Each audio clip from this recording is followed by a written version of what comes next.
नमस्कार दोस्तों, मैं हूं संदीप शर्मा और आप देख रहे हैं हमारा चैनल भारत आप तक। अगर आप हमारे चैनल पर नए हैं तो कृपया करके सब्सक्राइब करें, लाइक करें, शेयर करें और कमेंट करना ना भूलें। आज हम बात करेंगे, चुनावी माहौल है और झारखंड में और महाराष्ट्र में पहले फेज के चुनाव हो रहे हैं। उस समय जब प्रधानमंत्री नरेंद्र मोदी कांग्रेस पर अटैक कर रहे हैं और राहुल गांधी जो हैं वो भी अपना एक कैंपेन शुरू कर रहे हैं। आप देख रहे हो अमित शाह और योगी जो हैं मुख्यमंत्री जी उत्तर प्रदेश, उन्होंने एक नारा हरियाणा चुनाव में दिया था कि बटोगे तो कटोगे। अब नरेंद्र मोदी ने इस चुनाव में नारा दिया है, एक रहोगे, नेक रहोगे और सेफ रहोगे। अब बात करते हैं, हम जब झारखंड चुनाव की बात आती है तो सबसे पहले झारखंड से जुड़ा हुआ एक मुद्दा मुझे याद आ रहा है, वो मैं आपके साथ आज शेयर करना चाह रहा हूं। बात है 2012 की। यूपीए की सरकार थी और यूपीए सरकार में प्रधानमंत्री मनमोहन सिंह प्रधानमंत्री थे। उनकी सरकार पर कोयला घोटाले का आरोप लगा। 22 मार्च 2012 को सीएजी की रिपोर्ट प्रकाशित हुई, जिसमें कहा गया, लगभग 110 पन्नों की रिपोर्ट थी और उसमें कहा गया कि 2004 से 9 के बीच जब कोयला मंत्रालय प्रधानमंत्री के पास था, उस समय खदानों में जो आवंटन हुआ, यानी कि कोल आवंटन जो हुआ ब्लॉक, उनमें कहीं ना कहीं अनियमितता थी और उनमें कहीं ना कहीं घपला हुआ है। और वो घपला जो है खदानों में आवंटन में हुआ है, यानी कि नीलामी नहीं हुई, डायरेक्ट उनको आवंटन हुआ है। नीलामी के द्वारा या आप बोल रहे हैं कि ऑक्शन के द्वारा नहीं हुआ, वो सीधा सीधा आवंटन कर दिया गया। और इसमें लगभग 11.5 लाख करोड़ 10.7 लाख करोड़ रुपए का राजस्व का नुकसान हुआ। ये सीएजी की रिपोर्ट आई 22 मार्च 2012। जैसे ही ये रिपोर्ट आई, पूरे राजनीतिक हलचल बढ़ गई। पूरे दिल्ली की राजनीति में एक भूचाल सा आ गया कि 11.5 लाख, लगभग 10.7 लाख करोड़ का राजस्व का नुकसान हुआ है। और यहां तक के कहा गया कि ये अब तक के भारत के, स्वतंत्र भारत के सबसे बड़ा घोटाला हुआ, कोल घोटाला। 11.5 लाख करोड़ का घोटाला था और इसमें 100 से ज्यादा कंपनियों के नाम उसमें जुड़े हुए थे। 2006 से 9 के बीच में आपको बता दें, मनमोहन सिंह कोयला मंत्रालय भी देख रहे थे और कोल मंत्रालय जो था, कोयला मंत्रालय जो था, वो मनमोहन सिंह ही देख रहे थे। इसलिए सीधा अटैक, अब मनमोहन सिंह प्रधानमंत्री भी थे और उन पर अटैक सीधा सीधा भारतीय जनता पार्टी कर रही थी।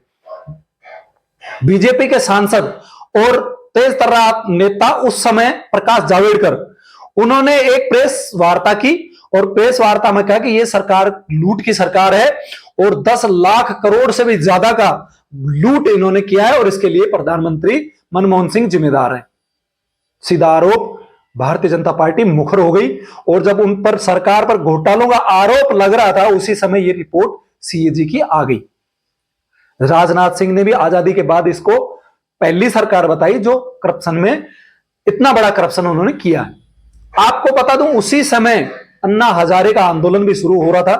अन्ना हजारे जी और अरविंद केजरीवाल, प्रशांत भूषण इस सरकार पर भयंकर रूप से करप्शन के चार्जेस, आरोप लगा रहे थे और उनको भ्रष्टाचार के आरोपों के बीच में यह सीएजी की रिपोर्ट कहीं ना कहीं आग में घी डालने का काम कर गई। अरविंद केजरीवाल ने कहा कि सीएजी एक संवैधानिक संस्था है और संवैधानिक संस्था ने जो अभी रिपोर्ट पेश की है उसका सम्मान करना चाहिए और प्रधानमंत्री को इस रिपोर्ट को मानना चाहिए और इस्तीफा देना चाहिए।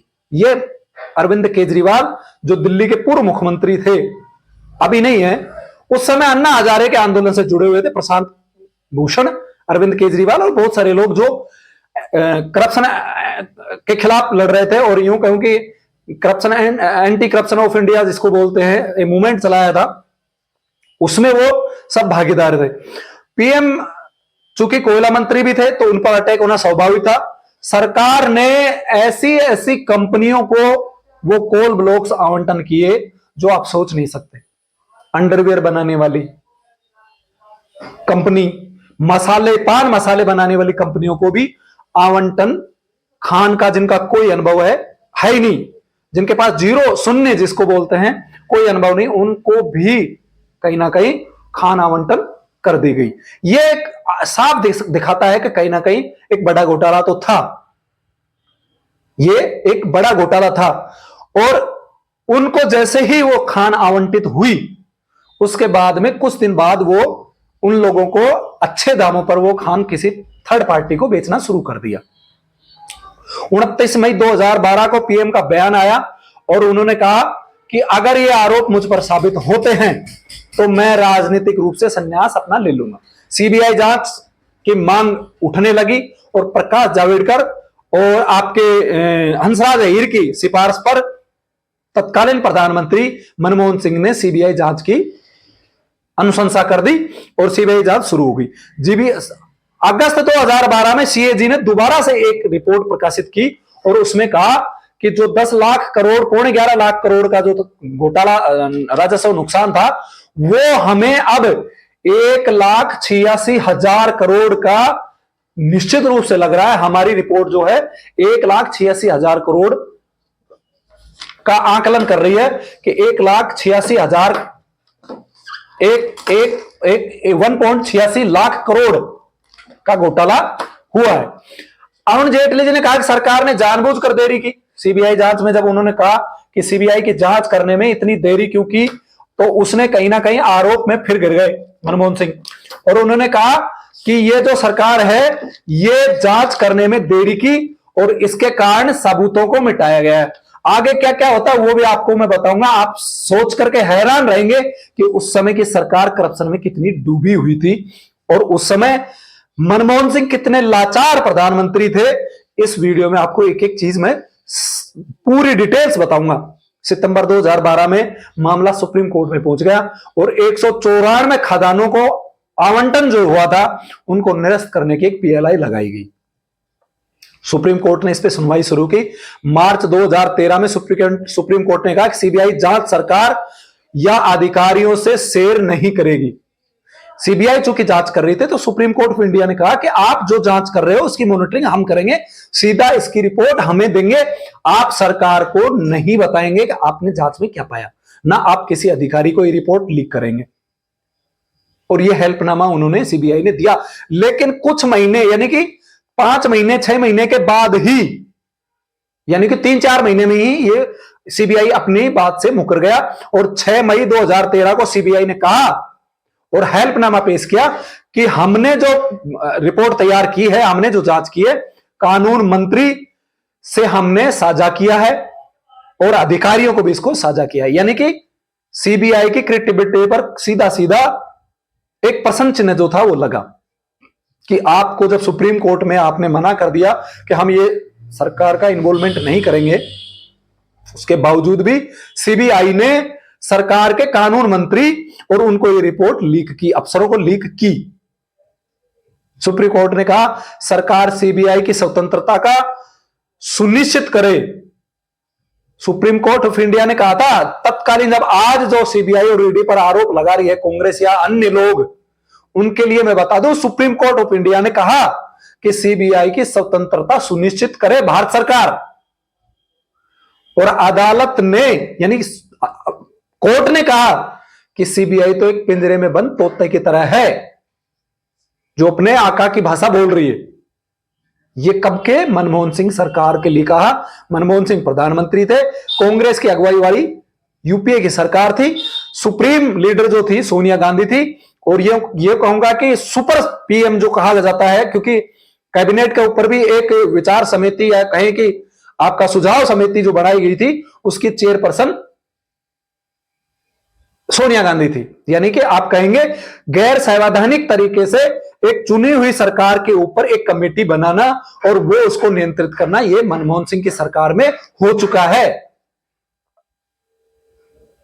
अब कोई पूछे उससे, सोनिया गांधी जैसे, कि आप कैसे प्रधानमंत्री को गाइड कर सकती थी और कैसे कैबिनेट के फैसलों को आप नियंत्रित कर सकती थी, आप किस संविधान की धाराओं के अनुसार, कौन से कानून के अनुसार आपने मंत्रिमंडल के ऊपर कमेटी बनाई।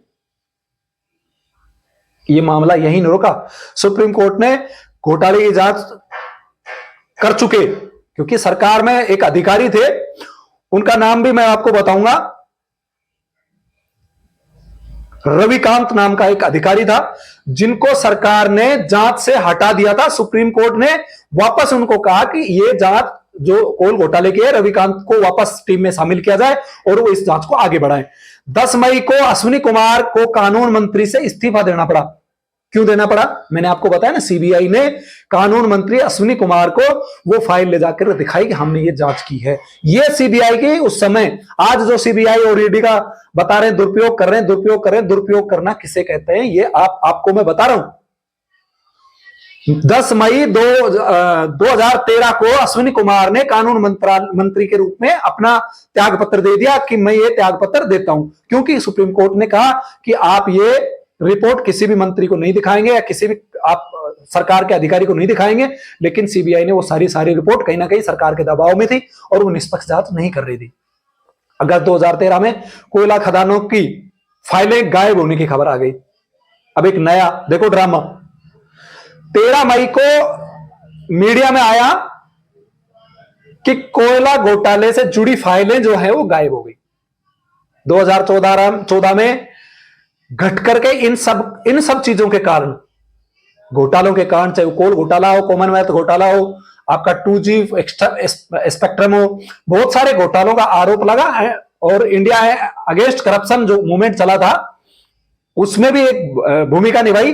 और 2014 में जो आम चुनाव हुए उसमें कांग्रेस पार्टी सिमट कर 44 सीटों पर रह गई, 44 सीटों पर ही रह गई। आत्ममंथन नहीं किया कि हमने क्या किया। और आज सीबीआई और ईडी के दुरुपयोग का जो आरोप लगा रहे वो किस तरह से सीबीआई को अपने दबाव में, और सुप्रीम कोर्ट को यह कहना पड़ा कि सीबीआई तो पिंजरे का तोता है। 2014 में आप देखेंगे 44 सीटों पर सिमट के 24 सितंबर 2014 को सुप्रीम कोर्ट ने 214 खदानों के आवंटन को रद्द कर दिया। सुप्रीम कोर्ट ने उनको रद्द कर दिया क्योंकि उन खदानों के आवंटन में अनियमितताएं पाई गई। 214 खदानों को आवंटन रद्द कर दिया गया। 17 दिसंबर 2014 को पीएम मनमोहन सिंह ने सीबीआई को आदेश दिया और 20 जनवरी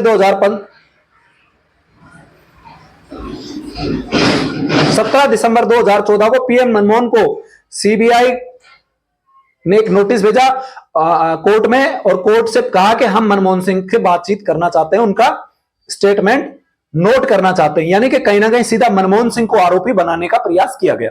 20 जनवरी 2015 को उनके बयान दर्ज किए गए और अप्रैल 2015 को सीबीआई विशेष अदालत ने नवीन जिंदल और झारखंड के पूर्व मुख्यमंत्री सीएम जो है मधु कोड़ा जी, उनको और कोयला सचिव HC गुप्ता को 15 लोगों को आरोपी बना दिया सीबीआई ने विशेष अदालत में। और सितंबर 2015 में मधु कोड़ा ने कहा पीएम मनमोहन सिंह भी इस साजिश में शामिल है। यानी कि मधु कोड़ा जी जो है वो ये कह रहे हैं कि मनमोहन सिंह को तमाम चीजें पता थी। ये सीबीआई में उनका रिकॉर्ड है, स्टेटमेंट। उन्होंने कहा कि ये सारा जो घोटाला हुआ है इसमें पीएम मनमोहन सिंह को सारी चीजें पता है और वो भी इस मामले में पूरा इन्वॉल्व है। क्योंकि मधु कोड़ा को मैंने आपको बताया अप्रैल 2015 को विशेष अदालत ने इनको आरोपी बना लिया और 28 सितंबर को पीएम जो हैं विशेष अदालत में पेश हुए, उनके बयान दर्ज किए गए और 16 दिसंबर 2017 को विशेष अदालत ने मधु कोड़ा को आरोपी मान लिया और 3 साल की सजा और 25 लाख रुपए का जुर्माना लगाया। उनके साथ साथ 15 लोगों को औरों को भी सजा हुई, जिनमें HC गुप्ता और 2 अन्य हैं, 2 अन्य लोग और भी हैं जिनको सजा हुई। अब बात करते हैं मधु कोड़ा की। झारखंड में चुनाव है, हमने बताया आपको मधु कोड़ा की भूमिका भी इसमें संदिग्ध थी और मधु कोड़ा को भी ये कोल आवंटन जो हुआ था उस घोटाले में मनमोहन सिंह अपने आप को और कांग्रेस सरकार ने अपने आप को बाहर कर लिया और उस समय के तत्कालीन मुख्यमंत्री मधु कोड़ा को 3 साल की सजा हो गई। आपको बता दूं मधु कोड़ा जी उसके बाद में सुप्रीम कोर्ट तक गए कि मुझे चुनाव लड़ना है, मुझे छूट दी जाए, इस पे स्टे दिया जाए। उनको जमानत हालांकि मिल गई, उनको जमानत तो मिल गई, लेकिन जमानत मिलने के बाद भी उन्होंने ये कहा कि मुझे चुनाव लड़ना है और सुप्रीम कोर्ट में कहा कि मुझे इसमें छूट देनी चाहिए। लेकिन सुप्रीम कोर्ट से उनको कोई राहत नहीं मिली और एमपी एमएलए कोर्ट ने उनको स्पष्ट रूप से 1954 के जो अधिनियम है उनमें लिखा है कि किसी भी राजनेता को 2 वर्ष से अधिक की सजा हो चुकी हो तो वो चुनाव नहीं लड़ सकते, उनकी सदस्यता निरस्त होगी और सरकारी सुविधाएं उनसे छीन ली जाएगी। जैसा आपने देखा 2 साल पहले राहुल गांधी को 2 साल की सजा हुई उनकी बदजुबानी के कारण, और उस पे हालांकि हाई कोर्ट गए और एडीजी कोर्ट गए, लेकिन कोर्ट राहत नहीं मिली। सुप्रीम कोर्ट से उनको स्टे मिल गया कि इस फैसले पर हम स्टे लेते हैं और ट्रायल देते हैं, यानी सजा माफ नहीं हुई है, ट्रायल चल रहा है। तो कहने का मतलब एमपी एमएलए कोर्ट ने उनको 3 साल की सजा, 25 लाख का जुर्माना, अब वो चुनाव नहीं लड़ सकते।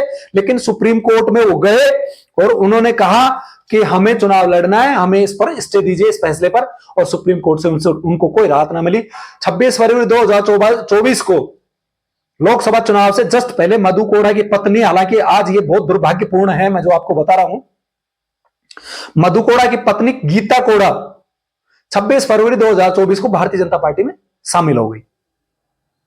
भारतीय जनता पार्टी अगर ऐसे करप्ट नेताओं को, जिनको सजा हो चुकी है, उनके परिवार से, या उनको अगर बीजेपी में शामिल करती है, तो बीजेपी के लिए भी और देश के लिए और लोकतंत्र के लिए खतरनाक है। यह दुर्भाग्य है इस देश का कि नेता एक पार्टी से निकाले जाते हैं, दूसरी पार्टी में चले जाते हैं, वहां टिकट पाकर फिर लोकसभा में या विधानसभा में पहुंच जाते हैं। 31 अगस्त 2024 में मधु कोड़ा बीजेपी में शामिल हो गए। 2 महीने पहले की बात है, 2-3 महीने पहले मधु कोड़ा जी भी, जिनको 3 वर्ष का कारावास था, स्टे मिला हुआ है, जमानत पे हैं, वो भी बीजेपी में शामिल हो गए।